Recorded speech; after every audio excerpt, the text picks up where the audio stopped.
All right, I have seen insane things, but I have not seen anything close to this in any of the parks, anywhere in all my travels.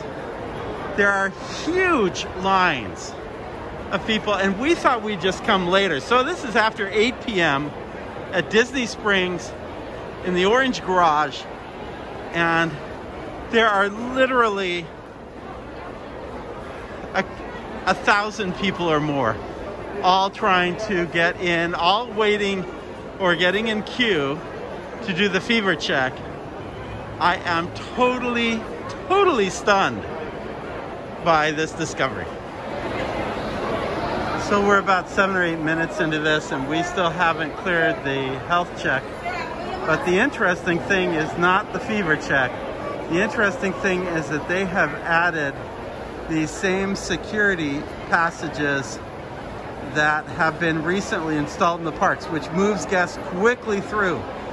But please understand that other than a couple of trials, Disney Springs has not had a tradition of doing security in these in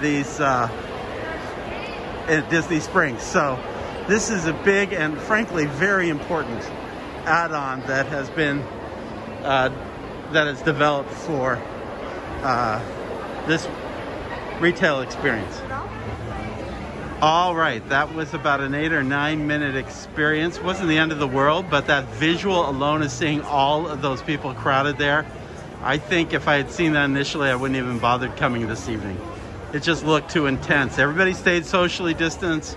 Just about everybody had their mask on. Few people need to still learn how it goes up above the nose, but I'm not going to get into that issue this evening. Still, we're here. Glad to be here. Decorated for the holidays. You can see a Star Wars Christmas tree lighted with a lightsaber on top. And that begins our journey to kind of check out a few of these trees here this evening. Well, they have moved the snow from the Magic Kingdom this year over to Disney Springs, and so there's a light falling in front of Disney Style over here. And the crowds on the street are just as crazy as they were in the parking lot. This looks no different than what I usually see on most Saturday nights. Maybe not Thanksgiving weekend, maybe a little more crowd on Thanksgiving weekend. But this is a typical Saturday night at Disney Springs with a very large crowd. A little view of the balloon coming down as it's taking guests to and from the air. And we're here in the little truck stand area, and just taking a little break. The walls are up in front of Beatrix, which was supposed to be under construction and has not been for some time due to the pandemic experience. Behind me is another Christmas tree. This one is from The Lion King. And again, instead of an enchanted, what did they call it? A tree trail that was over near World of Disney. This year, they have spread those trees across the property so as to not create a congregation of people all in one place trying to look at the trees. Very smart idea. And kind of nice, because you kind of get a chance to walk about and look for each of them. They seem more unique and special spread out, as opposed to being all just clustered together. They all seem like the same when they're all together. So I kind of prefer that approach. I should mention that that same tree is underneath a set of abandoned elevated railway tracks, which was built as part of the whole thematic scheme. The intent originally was to kind of put a second layer up there, have people go up there and use it as a dining experience, either because of budget cuts or because of safety or both or whatever. That set of train tracks, or that area dedicated to guests dining and just being above it all, that was all completely scrapped when Disney Springs was completed, maybe to be added in the future. I mention all this because it's quite ironic that this last week, Disney, well, that it was announced that a new train system would be coming to Disney Springs as and have a station here with a two-tier station, actually, just kind of like what we're talking about here. I don't know where the station will actually be, but what we do know about this is the same train system that's doing a high speed between Miami and up in the airport. And that's being planned, I think, to be completed in 22 or so. Don't bet me on that number. And then I think 2 years later, the station coming to Disney Springs, which you got to understand, there's not a set of tracks right now that stretches between the airport and Disney Springs. So they're gonna have to lay something new, or they're gonna have to lace through existing tracks in a weird kind of way. Maybe on the B line they're accommodating space adjacent or in the median of the B line that then meets up with I-4, and then I-4 coming into here. So more to come.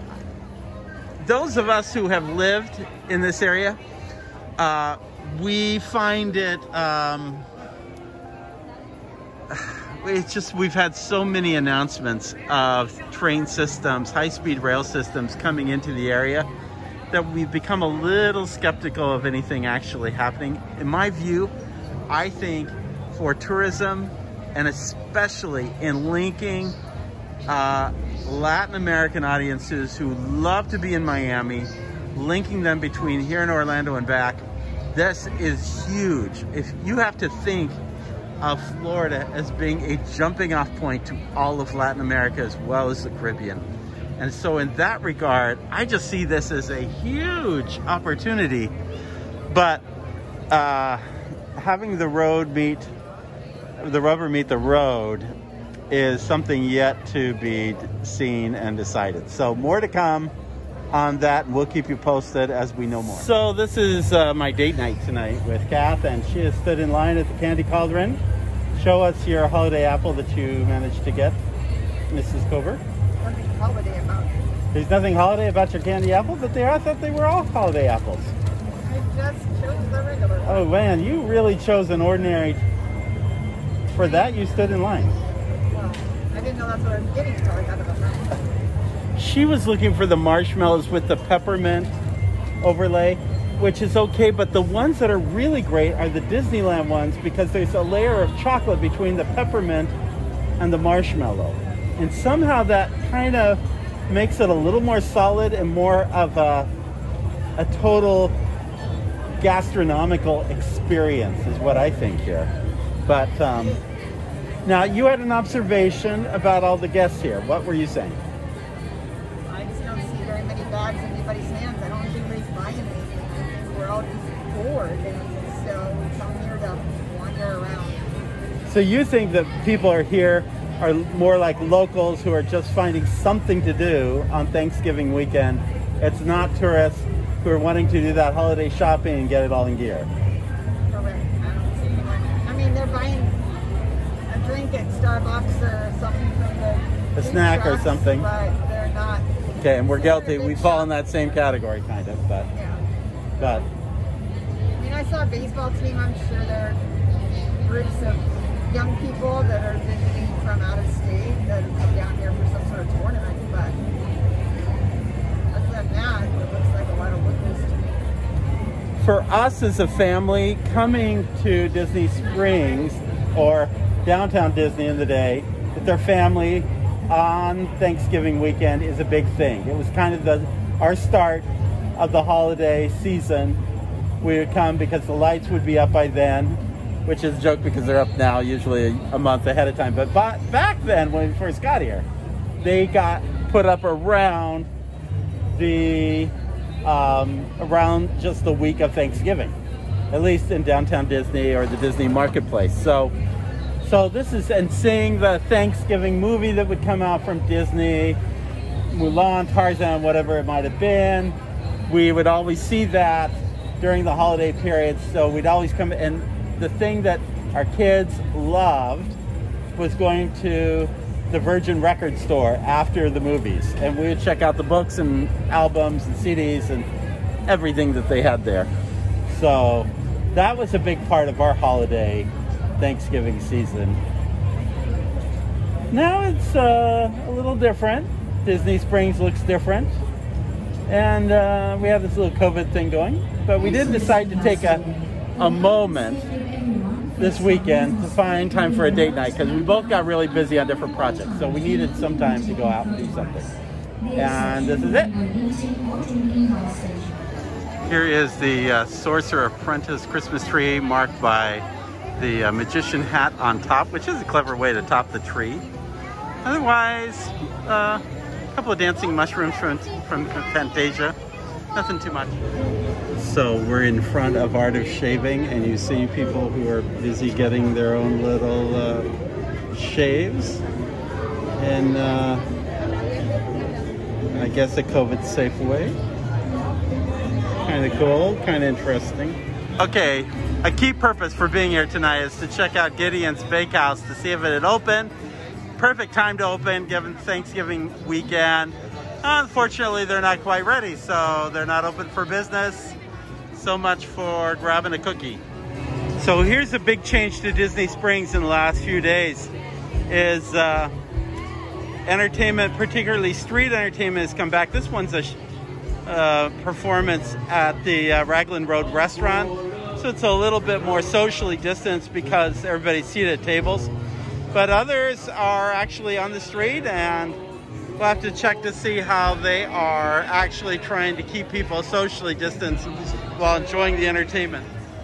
So here's one of the really quiet spots for the whole evening. It's on the bridge overlooking the springs here, and it's a much quieter moment compared to all of the traffic throughout Disney Springs. So when Sprinkles opened, that was like a big thing. There were people lined up at distances. And mind you, we're in a pandemic situation right now, and there are some who are lined up for the cupcake ATM. Is that a more pandemic safe way of getting a dessert? But you can also go inside right now, and there really are no lines practically on the inside. So it's interesting how that traffic flow has really changed and decreased over time. So my wife may have been really correct on that shopping thing. Very few, if any, in the anthropology shop. And the Melissa shop around the corner was even closed.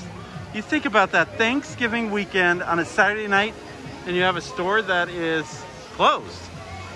Meanwhile, all the guests are out in the middle of the courtyard here, and they're looking at this really beautiful Christmas tree whose size is identical to what you're going to find at any of the Disney theme parks, any of their main Christmas trees. And we have snow falling, so people are taking advantage of getting some photos and checking out the Christmas festivities here. Let me just tell you what is selling: balloons. In fact, it's my understanding on the inside that actually balloons have done better since this pandemic began than they were before, and certainly that shows right here as you have an entire crowd lined up to grab a balloon here near the Christmas tree in the center of this little plaza area. So there are two Christmas trees here. One is dedicated to Pluto with his doghouse on top. I gotta say, it's not very memorable otherwise. I gotta say, for a Christmas decoration, if you could see this holiday, wow, I don't know what it's called, but it's like this entire hanging garden coming down from the ceiling. And if it were daylight, you'd probably see it a little better. But it's got a lot of color to it and very festive, and it's just beautiful. Meanwhile, across from the fountain is the mini tree. By the way, folks have maps to all these Christmas trees, and you can put a sticker for every tree you see. So, you know, the good news is it's creating a reason for people to go out and walk the whole property trying to look for all of these Christmas trees, and moves traffic through. Now if they stop and buy, as we see in this store that is completely shut down recently. And I got to tell you, I can't even remember the name of the store that was here.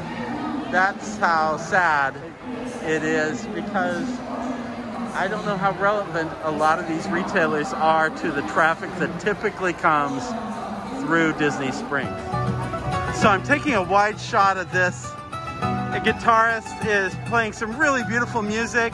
He's in the center near the fountain in front of the AMC movie theater. It's right by the garage exit and entrance. It's a heavy flow of traffic, and yet surprisingly, nobody's really kind of gathered around to watch him.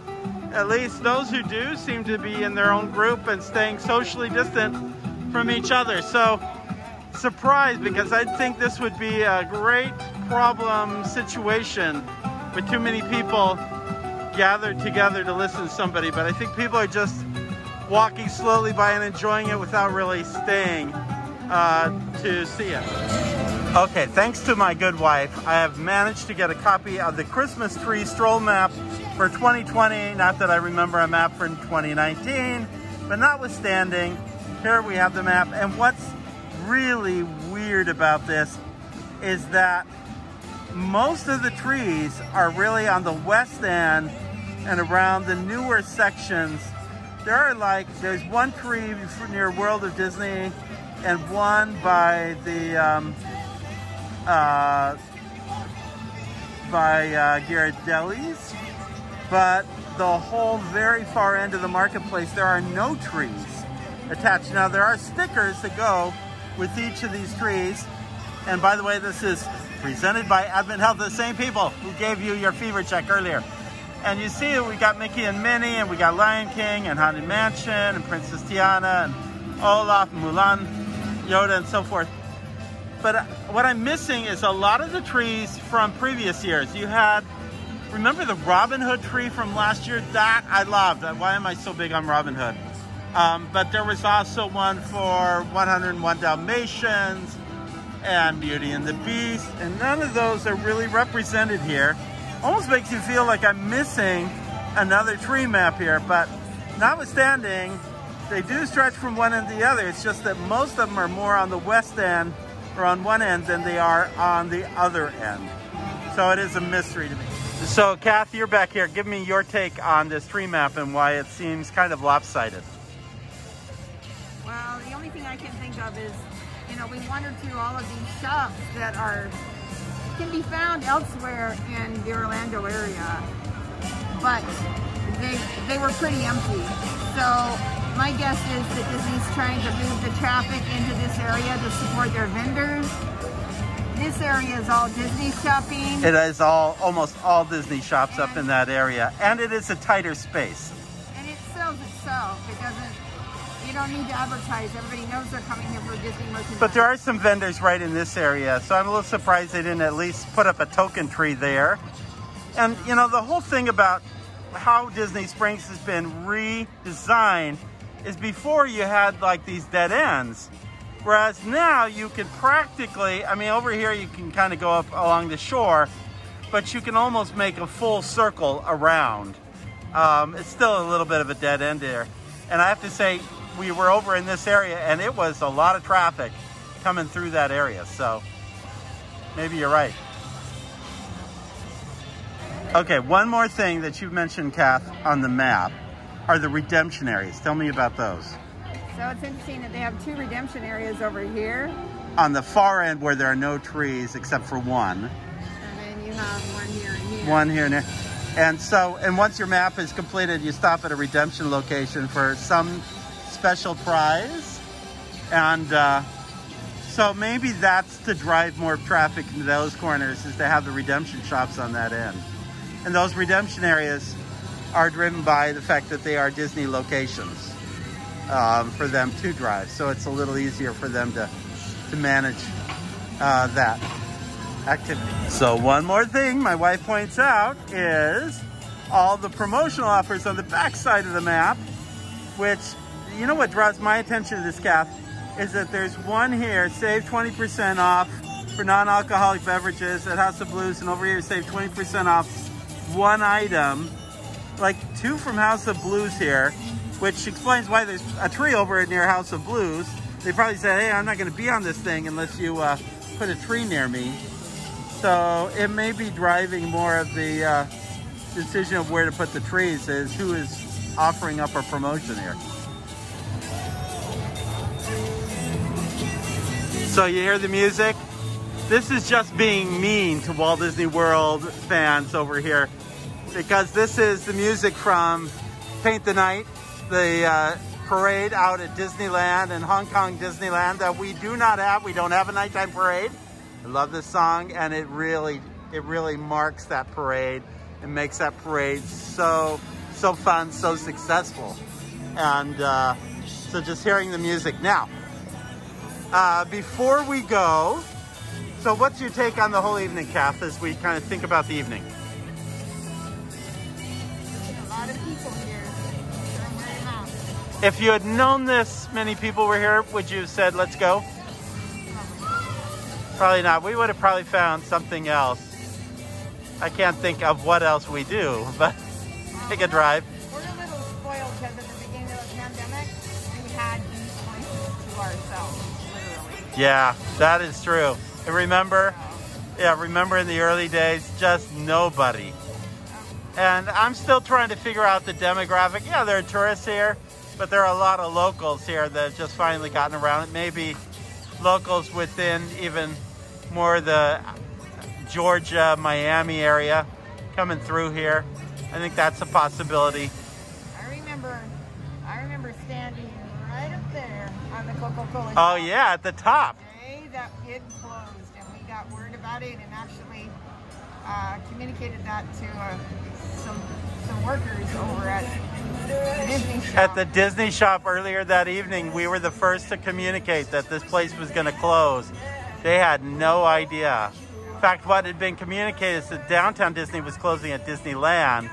And then looking that up to try to share that with them, we found out that Downtown Disney, the Disney Springs, was going to close here. So we ended up being the ones to tell these cast members. Felt a little bad. Hopefully they still got jobs over at Disney Springs. But yeah, I do remember afterwards we went up to the top of the Coca-Cola and surveyed the whole thing. And you know what? It wasn't even that crowded that evening. Remember, people were already starting to get a little anxious about coming over to Disney Springs or going anywhere.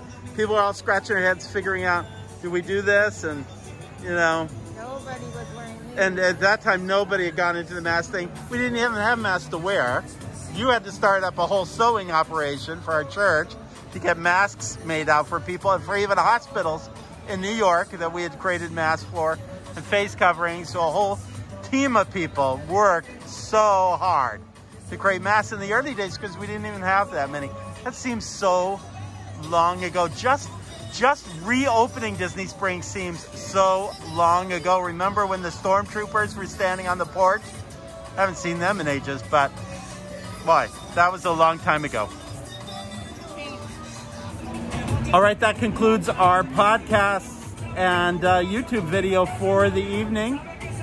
Be sure to check us out. Make sure you subscribe. In fact, you definitely want to make sure you have subscribed to the podcast or to the YouTube videos and everything, because we have a major announcement this Monday morning coming up in just less than 48 hours from now, 36 hours. We'll be making a major announcement that is tied to the Christmas season, tied to this podcast, YouTube videos, tied to all things Disney and our love of Disney. So make sure you check us out on Monday because we have some big news to announce. Thanks for joining us. Thanks for being part of the magic here at Disney at Play. And remember, in the words of Sinbad's storybook voyage, hey, follow the compass of your heart. Have a great day. We'll see you real soon.